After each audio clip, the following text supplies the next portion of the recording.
পণ্ডিত জওহরলাল নেহরু উনি কত সালে জন্মগ্রহণ করেন? উনি কত সালে জন্মগ্রহণ করেন? টাইম শুরু হচ্ছে এখন।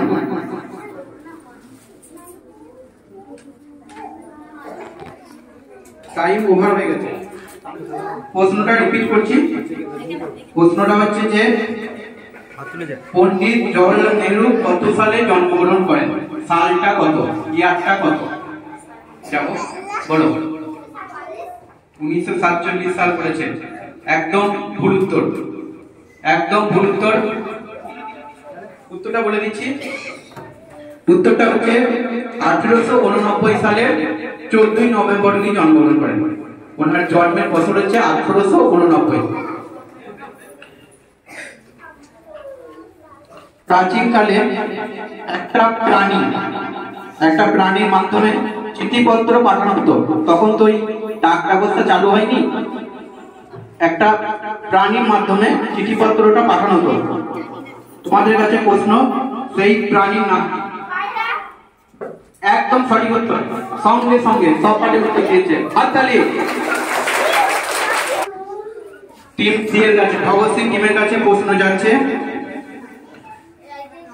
মহাভারত, মহাভারত একটা মহাকাব্য, আমাদের দেশের একটা মহাকাব্য হচ্ছে মহাভারত। মহাভারত মানে একেবারে মহাভারত বলাই হয় নাকি যে মহাভারতে যা আছে ভারতেও আছে, ভারতে যা আছে সব মহাভারতে আছে। তা সেই মহাভারত যে মহাকাব্য সেটি কে রচনা করেন? প্রশ্ন হচ্ছে ভগৎ সিং টিমের কাছে। মহাভারত মহাকাব্য কে রচনা করেন? Time start.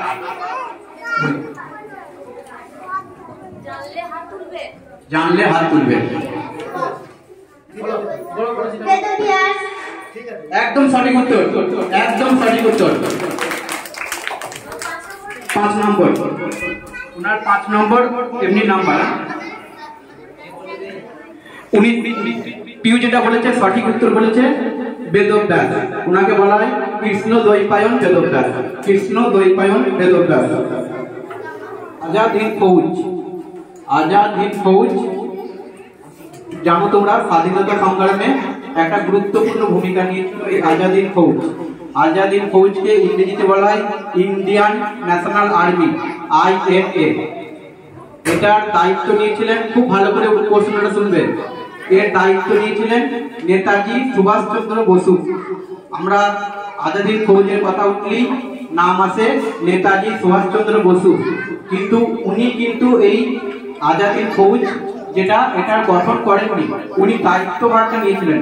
ওনার হাতে আজাদ হিন্দ ফৌজের দায়িত্বভারটা তুলে দেওয়া হয়েছিল। দায়িত্বভারটা উনি নিয়েছিলেন, কিন্তু আমাদের আজাদ হিন্দ ফৌজের সঙ্গে ওনার নামটা উচ্চারিত হয়। আমাদের প্রশ্ন হচ্ছে আজাদ হিন্দ ফৌজ তাহলে গঠন করেন কে?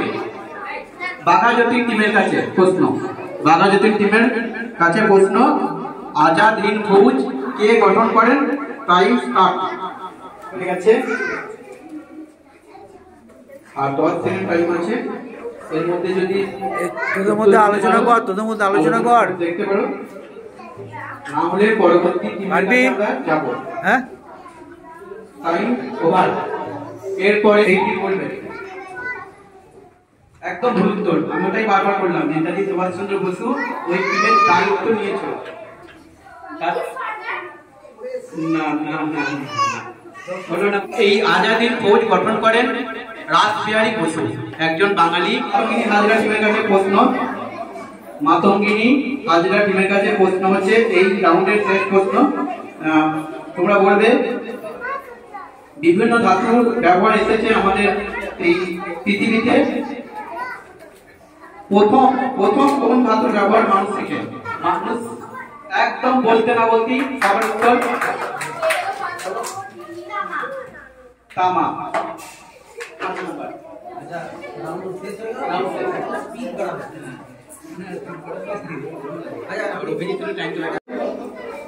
এই রাউন্ডটার নাম দিয়েছি বর্তমান সময়।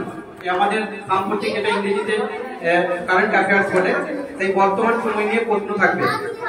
প্রথম প্রশ্ন থাকবে এই রাউন্ডে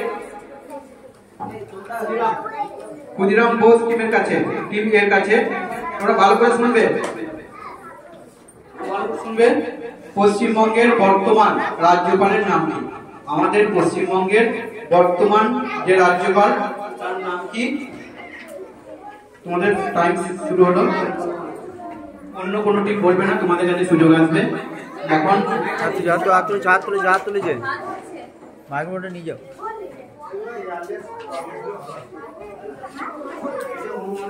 তুমি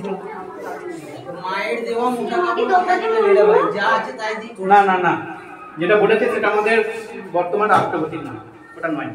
আমাদের পশ্চিমবঙ্গের বর্তমান রাজ্যপালের নাম বলেছে দ্রৌপদী মুর্মু, এটা ভারতের রাষ্ট্রপতির নাম। তাহলে এই প্রশ্নটা তুলেছে না না, উত্তর পাইনি। এগুলো কিন্তু জানা উচিত যে আমাদের বর্তমান পশ্চিমবঙ্গের রাজ্যপালকে, মুখ্যমন্ত্রী তো সবাই জানো, অতটা সহজ ধরলাম না। তাহলে আর কোনটি বলতে পারবে না, তাহলে এটার উত্তর বলে দিচ্ছি। এর উত্তর হচ্ছে সিভি আনন্দ বোস। সিভি আনন্দ বোস।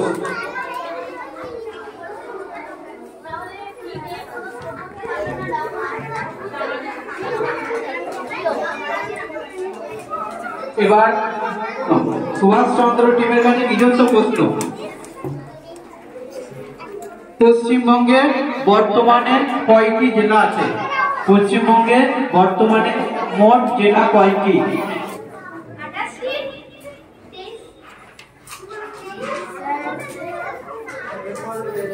দুটো উত্তর এসেছে, আমরা কনফার্ম করবো 28 না 23 কোনটা বলে একটাই সঠিক বলতে। হাততালি, সঠিক উত্তর বললে কিন্তু বাচ্চা বলে হয়তো অপশনটা মেনে নেবে। দুটো নিলে কেন? ওটা একটাই প্রশ্ন করতে পারতে। 2024 সালে আমাদের টি20 বিশ্বকাপ হয়েছিল। 2024 সালে টি20 বিশ্বকাপ হয়েছিল, যেটা হয়েছিল আমেরিকা এবং ওয়েস্ট ইন্ডিজে। সেই বিশ্বকাপে জয়ী হয়েছিল কোন দল? ভগৎ সিং কি বলবেন? কোন টিম জয়ী হয়েছিল? তার শুরু হয়ে গেছে। অন্য কেউ কোনো আওয়াজ করবে না। 2024 সালে টি20 বিশ্বকাপ কোন দেশ জেতে? 28, 29, 30 হয়ে গেছে। বেশ, ওরা পারেনি। এবার এই প্রশ্নটা বোনাস হিসেবে অন্য কোনো টিম যদি বলতে পারো হাত তুলবে, হাত তুলবে। অবশ্যই বলছি 2024 সালে টি20 বিশ্বকাপ হয়েছিল, যার আয়োজন করেছিল আমেরিকা এবং ওয়েস্ট ইন্ডিজ। সেই বিশ্বকাপে কোন দেশ জয়ী হয়েছিল? কোন দেশ জয়ী হয়েছিল? হাত তুলবে।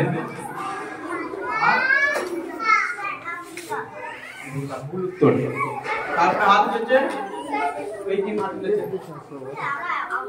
আমেরিকা। ওয়েস্ট ইন্ডিজ আয়োজক, ওগুলো আয়োজক। 32 কর্মকার হাত তুলেছে। যাবো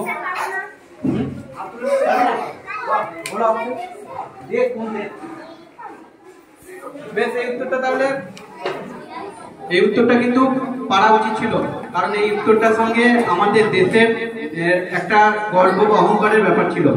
2024 সালে টি20 বিশ্বকাপ জিতেছে আমাদের দেশ ভারতবর্ষ। ভারত টি20 বিশ্বকাপ জিতেছিল রোহিত শর্মার অধিনায়কত্বে। রোহিত শর্মার অধিনায়কত্বে ভারত বিশ্বকাপ জিতে। টিম ডি এর কাছে যাচ্ছি। টিম ডি এর কাছে প্রশ্ন যাচ্ছে, বর্তমানে ভারতে কতগুলি রাজ্য আছে? রাজ্য দুরকম হয়, কেন্দ্রশাসিত অঞ্চল আর রাজ্য। আমি শুধু চাইব ভারতে বর্তমানে কতগুলি রাজ্য আছে, এটা কেন্দ্রশাসিত। একদম সঠিক উত্তর, হাততালি। বর্তমানে ভারতের রাজ্যের সংখ্যা হচ্ছে 28টি আর কেন্দ্রশাসিত অঞ্চল আছে 8টি। আমি শুধু রাজ্যের সংখ্যাটাই চেয়েছি। 2023 সালে ওয়ানডে বিশ্বকাপ হয়েছিল। 2024 সালে যেমন টি20 বিশ্বকাপ হয়েছিল, 2023 সালে ওয়ানডে বিশ্বকাপ হয়েছিল। যে বিশ্বকাপটা হয়েছিল আমাদের দেশে ভারতবর্ষে হয়েছিল। এই বিশ্বকাপে কোন টিম জয়ী হয়েছিল? 2023 সালের ওয়ানডে বিশ্বকাপ কোন দেশ জিতে? মাতঙ্গিনী হাজরা টিমের কাছে কোশ্চেন যে 2023 সালের ওয়ানডে বিশ্বকাপ কোন দেশ জিতে, যেটা আয়োজন হয়েছিল আমাদের ভারতে। টাইম হয়ে গেছে। এবার ওইটা বোনাস হিসেবে বাকি টিমগুলোর মধ্যে যারা পারবে হাত তুলো।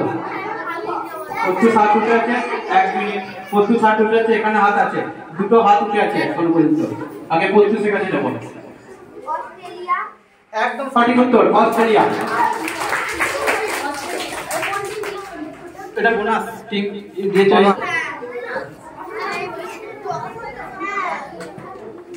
এই দ্বিতীয় রাউন্ড শেষে আমরা দেখতে পাচ্ছি টিম এ স্কোর করতে পারেনি, টিম বি পেয়েছে 5, টিম সি 0, টিম ডি 5 এবং বোনাস পেয়েছে 5, টোটাল 10। সেকেন্ড রাউন্ডে 10 আর টিম ই কোনো স্কোর করতে পারেনি। এই মুহূর্তে কে এগিয়ে আছে? এই মুহূর্তে এগিয়ে আছে টিম ডি। টিম ডি এর জন্য হাততালি।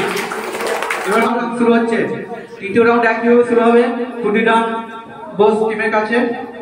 এই রাউন্ডের বিষয়টা নির্বাচন করেছি মানব শরীর, মানুষের শরীরের কয়েকটি প্রশ্ন নিয়ে এটা এই রাউন্ডটা হবে। ক্ষুদিরাম বোস টিমের কাছে প্রশ্ন হচ্ছে, প্রথম প্রশ্ন ক্ষুদিরাম টিমের কাছে, সাধারণত মানুষের হৃৎপিণ্ড, আমাদের জানো হৃৎপিণ্ড এমনই একটা অঙ্গ যেটা তুমি জন্মিয়েছো সেদিন শুরু হয়েছে, যেদিন বন্ধ হবে সেদিন শেষ হবে। মানে হৃৎপিণ্ড বন্ধ হলে তোমার জীবন শেষ, বা তোমার জীবন শেষ হলেই হৃৎপিণ্ড বন্ধ। তাহলে এই জিনিসটা এইভাবেই চলে। এই হৃৎপিণ্ড সাধারণত মানুষের মিনিটে কতবার স্পন্দিত হয়? 1 মিনিটে একটা সাধারণ মানুষের হৃৎপিণ্ড সাধারণত কতবার স্পন্দিত হয়? চেষ্টা করে দেখো। 3 বার হলে তো বেঁচে থাকা যাবে। অনেক হাত এসছে, তুই হাত তুলিসনি তো? হাত নামা। হ্যাঁ অবশ্যই। এবার মোদকের কাছে গিয়ে 98 ভুল উত্তর। 98 ভুল উত্তর। একদম সঠিক উত্তর 72। এখানে প্রস্তুত একা দক্ষতায় টিমটাকে এগিয়ে নিয়ে যাচ্ছে। ঠিক আছে, প্রশ্ন টিম ডি এর কাছে প্রশ্ন, আমাদের মানুষের শরীরের সবচেয়ে কঠিনতম অংশ কোনটা? কঠিনতম অঙ্গ। হাত তুলেছে, আমরা যাব। বুকের চামড়া, মুখ, কঠিনতম শক্ত। কি সঠিক উত্তর? 5 পয়েন্ট। সঠিক উত্তর দিলে একটু হাত তালি হবে। টিম সি এর কাছে প্রশ্ন যাচ্ছে। টিম সি এর কাছে প্রশ্ন যাচ্ছে, আমাদের চোখ, আমরা চোখ দিয়ে দেখি, আমাদের চোখ কোন রঙকে সবচেয়ে ভালো দেখতে পায়? হলুদ। সঠিক উত্তর, সঠিক উত্তর, একদম সঠিক উত্তর। পিউ। এখানে হলুদ এবং লাল এই দুটো রঙকেই মানুষের চোখ সবচেয়ে ভালো দেখে, হলুদ এবং লাল। সেই জন্য দেখবে ওই ট্রাফিক সিগন্যালে লালটা দেওয়া থেকে থামার জন্য, আর হলুদটা যে অপেক্ষা করার জন্য, যে একটু অপেক্ষা করে এরপরে যাবে। ছেলেদেরকে টিফিনে ম্যাগি করে দিতে খুব পছন্দ করে, কারণ কি 2 মিনিটে রেডি। ম্যাগি 2 মিনিটেই রেডি হয়ে যায়। এবার এই ম্যাগিটা কিন্তু বাচ্চাদেরকে খাওয়ানো হয়, বাচ্চাদের শরীরের পক্ষে কিন্তু খুব ক্ষতিকর। এটা মারা ভাবে, কিন্তু বাচ্চাদের শরীরের পক্ষে খুব ক্ষতিকর। তা এই ম্যাগি খেলে শরীরের কোন অঙ্গের ক্ষতি হয়? তোমাদের কাছে প্রশ্ন, বাংলাদেশের টিম, শরীরের কোন অঙ্গ বেশি ক্ষতি হয়? টাইম ওভার হয়ে গেছে। এবার বাকি টিমগুলোর মধ্যে কেউ যদি হাত তুলো, ম্যাগি খেলে শরীরের কোন অঙ্গের ক্ষতি হয়? হাত তুলেছে, দেখি। লিভার। একদম সঠিক উত্তর, একদম সঠিক উত্তর। লিভারের সমস্যা হয়, আর লিভারের সমস্যা মানে খাবার হজমের সমস্যা। নিজস্ব প্রশ্ন হচ্ছে তোমার কাছে যাচ্ছে, আমাদের শরীরে 2টো অঙ্গ আছে, আমরা মারা গেলে আমাদের শরীরের সব অঙ্গের বৃদ্ধি বন্ধ হয়ে যায়, কিন্তু 2টো অঙ্গ আছে যেটা মারা যাওয়ার পরেও কিন্তু তার বৃদ্ধি চলতে থাকে। সেই 2টো অঙ্গের নাম, একটা বললেও হবে। 2টো অঙ্গ আছে, তার মধ্যে একটা বললেও হবে। বলবেন? আমাদের হাত জয়তি ব্রেন বন্ধ হয়ে গেলে তো ব্রেন স্টপ হয়ে যাবে। আর কেউ, যেটা হচ্ছে নখ এবং চুল, এটা মৃত্যুর পরে বাড়তে থাকে, কারণ এর মধ্যে কোনো স্নায়ু বা নার্ভ থাকে না, স্নায়ু বা নার্ভ থাকে না। আমি জানি উত্তরটা বড় ভাবে আফসোস করবে। তৃতীয় রাউন্ডের শেষে আমরা দেখতে পাচ্ছি টিম এ এখনো খাতা খোলেনি, team B 5, team C 5, team D 5 এবং টিম ই 5। তাই প্রশ্নগুলো কিন্তু প্রত্যেক দিন অভ্যাস করা হয়। আমি যে গার্জেনগুলো এসেছে তাদের উদ্দেশ্যে বলছি, প্রত্যেক দিন প্রার্থনা সভায় এই যে প্রশ্নগুলো ধরলে হুট করে ধরেননি, হয়তো মনে হচ্ছে এত কঠিন কঠিন প্রশ্ন, কঠিন না, এগুলো প্রত্যেক দিন প্রার্থনার সভায় একটা করে প্রশ্ন ওদেরকে শেখানো হয় এবং সেটা কেমন শিখেছে তার আজকে পরীক্ষা হলো। এই কুইজের মাধ্যমে এরা বৃহত্তর জগতেও কিন্তু কুইজটা করতে পারবে, একটা অভ্যাস এখানে হয়ে গেল। কে বেশি পেলো কে পারলো না এটা কোনো বড় ব্যাপার না। গুগলি রাউন্ডে চলে যাচ্ছি। গুগলি রাউন্ডে বলি, এখানে তোমাদের যেটা উপস্থিত বুদ্ধিকে কাজে লাগাতে হবে। কোন জিনিসকে ফ্রিজে রাখলেও গরম থাকে? মুখে কথা বলবেন। সঠিক উত্তর গরম মশলা। গরম মশলাকে যদি ফ্রিজে রাখা হয়, ফ্রিজ থেকে বার করলে কিন্তু তার নাম গরম মশলাই থাকবে। বি টিমের কাছে প্রশ্ন যাচ্ছে, এমন একটা জিনিস যেটা জল থেকে সৃষ্টি হয় আবার জলে পড়লেই শেষ হয়ে যায় বা নষ্ট হয়ে যায়। আসে পারবো বললে হবে না। বরফ জল থেকে সৃষ্টি হয় ঠিকই, কিন্তু জলে পড়ে নষ্ট হয় না। একদম সঠিক উত্তর নুন বা লবণ। জল থেকে সৃষ্টি হয়, সমুদ্রের জলে সৃষ্টি হয়, আবার জলে পড়লেই নুন গলে নষ্ট হয়ে যায়। বর্ষার সময় এমনিতেই গলে নষ্ট হয়ে যায়। তাহলে বি টিম হয়ে গেছে। এবার টিম সি এর কাছে প্রশ্ন গুগলি রাউন্ডে। এমন একটা জিনিস যেটাকে আমরা বনে থাকলে কাঠ বলে ডাকি, আর বাড়িতে থাকলে সেই জিনিসটা কি পোশাক বলে ভাবি, মানে নামটা এমন।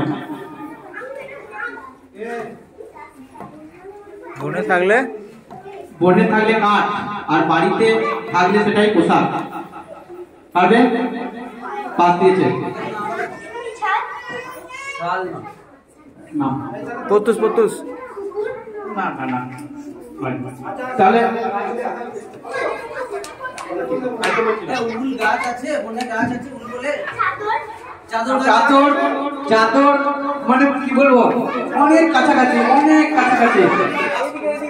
মানে চাদর বলেছে মানে একবারে কাছাকাছি। সোয়েটার। গাছ আছে, অনেক গাছ আছে সোয়েটার। হ্যাঁ, কিন্তু এই জিনিসটা জগতে সবাই দেখবে। হাততালি। সঠিক উত্তর কাল কাঠ হয়, এবার কাল চাদর হয়, শীতকালে ব্যবহার করি। একটা মুরগি দুটো দেশের সীমানায় ডিম পেড়েছে, এদিকে একটা দেশ এদিকে একটা দেশ, সেই সীমানাটা ডিম পেড়েছে, তাহলে ডিমটা কার? প্রশ্নটা হচ্ছে একটা মুরগি দুটো দেশের সীমানায় যেটা লাইন আছে সেখানে ডিম পেড়েছে, তাহলে সেই ডিমটা কার? ডিমটা কার? ভালো গুগলি, বারবার বলছি প্রশ্নটা কিন্তু গুগলি।